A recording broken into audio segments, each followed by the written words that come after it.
ধরে রাখা গেলই না এত এত মানুষের ফিরে আসার আকুতি, পরিবার পরিজন, রাষ্ট্র, এমনকি বিদেশি ডাক্তারদের শত চেষ্টায় সাড়া না দিয়ে লাখো মানুষকে শোকে ভাসিয়ে চিরতরে চলে গেলেন শরীফ ওসমান হাদী। আর হাদীর এই মৃত্যুর ঘটনায় বাংলাদেশ নিশ্চিতভাবেই প্রবেশ করল এক নতুন ও এক ভয়াবহ যুগে। ভয়াল এক ঝড় যেন খুবলে খেতে প্রস্তুত গোটা বাংলাদেশ।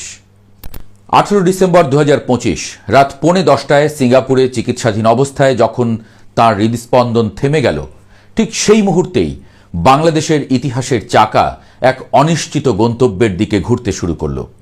হাদীর এই মৃত্যুতে যেন আগ্নেয়গিরির বিস্ফোরণ, যার লাভার স্রোত এখন পুরো রাষ্ট্রকে কাঁপিয়ে দিচ্ছে। আবারও ধানমন্ডি 32 উত্তাল, তছনছ হয়ে গেছে প্রথম আলোর কার্যালয়, আগুন জ্বলছে ডেইলি স্টার সহ সারা দেশে। থমথমে অবস্থা পুরো বাংলাদেশে। ভয়ানক ঝড় এরই মধ্যে শুরু হয়ে গেছে। অনুমান ছিলই হাদীকে হারিয়ে শোকে পাগল প্রায় হয়ে যাবে তার অনুসারীরা। হাদী বোধহয় নিজেও জানতেন না, শত্রু যেমন তৈরি করেছেন গন্ডায় গন্ডায়, বন্ধুর সংখ্যাও নেহায়েত কম নয়। তার গড়া ইনকিলাব মঞ্চ আগে থেকেই ঘোষণা দিয়ে রেখেছিল, হাদীর কিছু হলে পুরো বাংলাদেশ অচল করে দেয়া হবে। খুনিরা গ্রেপ্তার না হওয়া পর্যন্ত অবস্থান নেওয়া হবে শাহবাগে। কথা মতো হাদীর মৃত্যুর খবর শোনা যেতেই ক্ষোভে রাগে ফেটে পড়েছে ছাত্র জনতা। গভীর রাতেই শাহবাগ পরিণত হয়েছে জনসমুদ্রে। ঢাকা বিশ্ববিদ্যালয়, যাত্রাবাড়ি, উত্তরা থেকে শুরু করে দেশের প্রতিটি প্রান্ত থেকে মানুষ ছুটে এসেছে রাজপথে। স্লোগানে স্লোগানে প্রকম্পিত হচ্ছে আকাশ বাতাস, দিল্লি না ঢাকা, ঢাকা ঢাকা। হাদীর রক্ত বৃথা যেতে দেব না, আমরা সবাই হাদী হব, গুলির মুখে কথা বলবো। চলছে ভাঙচুর, ফ্যাসিস্টদের চিহ্ন মুছে দেওয়ার কাজ চলছে বলে দাবি করা হচ্ছে। বলার অপেক্ষা রাখে না, সবচেয়ে তেজি যোদ্ধাকে হারিয়ে শোকে মুহ্যমান তারা। সময় যত গড়াচ্ছে স্লোগানের আওয়াজ তত তীব্র হচ্ছে। এই আওয়াজ স্পষ্ট ঘোষণা দিচ্ছে দেশ এক ঘোরতর সংকটে পড়ে গেছে।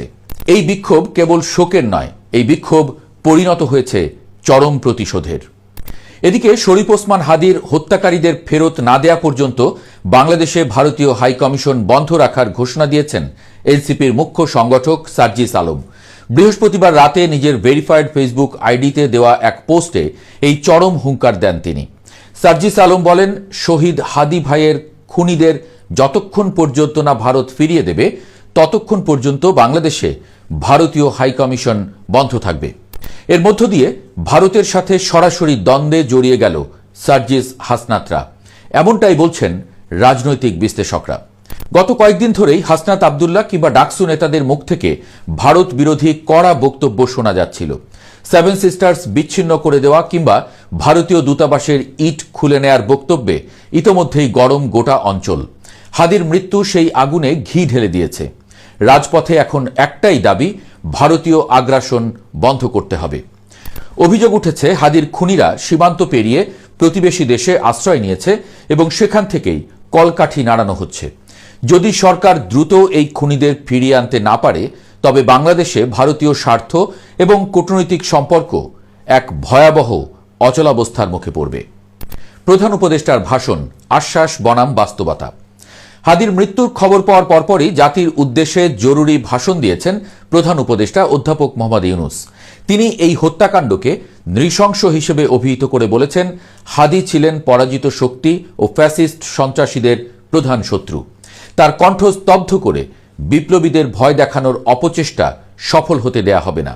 প্রধান উপদেষ্টা আগামী 20 ডিসেম্বর শনিবার রাষ্ট্রীয় শোক ঘোষণা করেছেন এবং হাদীর স্ত্রী ও একমাত্র সন্তানের দায়িত্ব নেওয়ার প্রতিশ্রুতি দিয়েছেন। তিনি দেশের মানুষকে ধৈর্য ধরার আহ্বান জানিয়েছেন, কিন্তু প্রশ্ন উঠেছে, যমুনার ভেতরে বসে তিনি কি বাইরের উত্তাপটা ঠিকমতো টের পাচ্ছেন? রাজপথের স্লোগান আর মানুষের চোখের ভাষা বলছে তারা এখন আর কেবল আশ্বাসে সন্তুষ্ট নয়। হাদী ছিলেন এই গণতান্ত্রিক উত্তরণ প্রক্রিয়ার অবিচ্ছেদ্য অংশ। তার ইচ্ছা ছিল আসন্ন নির্বাচনে অংশ নিয়ে নতুন বাংলাদেশ বিনির্মাণে ভূমিকা রাখা। প্রধান উপদেষ্টাও স্বীকার করেছেন সেই স্বপ্ন অপূর্ণ রয়ে গেল, কিন্তু এই স্বপ্নভঙ্গের দায় এখন গোটা রাষ্ট্রের উপরে। হাদীর মৃত্যুর পর এখন ডিজিটাল প্ল্যাটফর্ম থেকে শুরু করে চায়ের কাপে একটাই আতঙ্ক, পরের জনকে। সোশ্যাল মিডিয়ায় একটি হিট লিস্ট ঘুরে বেড়াচ্ছে, যেখানে দাবি করা হচ্ছে একে একে নাকি জুলাই বিপ্লবের সব যোদ্ধাদের শেষ করে দেয়া হবে। এই রটনা মানুষের মধ্যে চরম নিরাপত্তাহীনতা তৈরি করেছে। দাবি করা হচ্ছে ভারতের প্রত্যক্ষ মদদে খুনিরা এই সাহস পাচ্ছে। অবস্থা এমন যে বিএনপির জাকির খানের মতো নেতাকে নিজের নিরাপত্তার জন্য জিডি করতে হচ্ছে। নির্বাচন কমিশনের কাছে নিরাপত্তা চাচ্ছেন ব্যারিস্টার ফুয়াদের মতো নেতারা। এনসিপির নেতাদের কণ্ঠেও হিটলিস্টের কথা শোনা যাচ্ছে বারবার। এই অবস্থায় প্রশ্ন উঠেছে, যেখানে দেশের প্রথম সারির নেতাদের জীবনের নিরাপত্তা নেই, সেখানে সাধারণ মানুষের নিরাপত্তা কোথায়? এই নিরাপত্তাহীনতার বোধ থেকেই জন্ম নিচ্ছে চরম অস্থিরতা। আইনশৃঙ্খলা রক্ষাকারী বাহিনীর পেশাদারত্ব এখন বড় ধরনের প্রশ্নের মুখে। যদি দ্রুত এই ষড়যন্ত্রের শিকড় উপড়ে ফেলা না যায়, তবে বাংলাদেশ এক অন্তহীন অন্ধকার রাজনৈতিক চোরাবালিতে হারিয়ে যেতে পারে বলে মত বিশ্লেষকদের। এদিকে বিএনপি নেতা তারেক রহমান হাদির মৃত্যুতে গভীর শোক প্রকাশ করেছেন।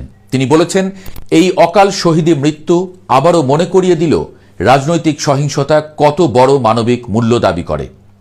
কিন্তু পর্দার আড়ালের আসল সমীকরণ হল, তারেক রহমান আগামী 25 ডিসেম্বর দেশে ফিরছেন। তার বিমান টিকিট থেকে শুরু করে দেশে এসে কোথায় উঠবেন সব চূড়ান্ত। কিন্তু দেড় যুগ পর তিনি এমন এক সময় ফিরছেন যখন বাংলাদেশ রীতিমতো কাঁপছে। সবচেয়ে বড় বিতর্ক শুরু হয়েছে নির্বাচন নিয়ে। হাদির মৃত্যুর বিচার না হওয়া পর্যন্ত বাংলাদেশ শীতল হওয়ার সম্ভাবনা কম। এর মধ্যেই নির্বাচনের দিন চলে আসার কথা, কিন্তু বিশ্লেষকরা বলছেন এই উত্তাপ পরিস্থিতিতে নির্বাচন করা অসম্ভব এমন দাবিও উঠতে পারে কৌশলে। অনেকেই দাবি তুলতে পারেন, যেখানে মানুষের জীবনের নিরাপত্তা নেই সেখানে কিসের নির্বাচন? কেউ কেউ মনে করছেন নির্বাচন পেছাতেই হাদিকে হত্যার টার্গেট করা হয়েছিল। যদি নির্বাচন অনির্দিষ্টকালের জন্য পিছিয়ে যায়, তবে সেটি হবে গণতন্ত্রের জন্য আরও এক বড় ধাক্কা। আগুনে পুড়বে গোটা দেশ, সেই আগুনে আলু পোড়া খাবে বাংলাদেশের বিরোধী শক্তিরা। গত শুক্রবারেই তিনি গুলিবিদ্ধ হয়েছিলেন এবং দীর্ঘ এক সপ্তাহ লড়াই করে এই শুক্রবারেই তিনি আবার দেশের মাটিতে শুয়ে। তার জানা যায় যে জনসমুদ্রের সৃষ্টি হবে, তা সামলানোই এখন সরকারের জন্য বড় চ্যালেঞ্জ। সামনে কি হতে যাচ্ছে? তিনটি বিষয় এখন নিশ্চিত। নির্বাচনী অনিশ্চয়তা, নির্বাচনের দাবি ছাপিয়ে এখন নিরাপত্তা এবং বিচারের দাবি সামনে চলে আসবে। বাংলাদেশ ভারত সম্পর্কের অবনতি, রাজপথের যে ভারত বিরোধী মনোভাব তৈরি হয়েছে তা প্রশমিত না হলে বড় ধরনের কূটনৈতিক এবং বাণিজ্যিক সংকট তৈরি হবে। 3. আন্দোলনের নতুন রূপ। হাদির মৃত্যু বিপ্লবীদের আরও বেশি সংঘাতমুখী করে তুলতে পারে, যা সরকারকে বিপাকে ফেলবে।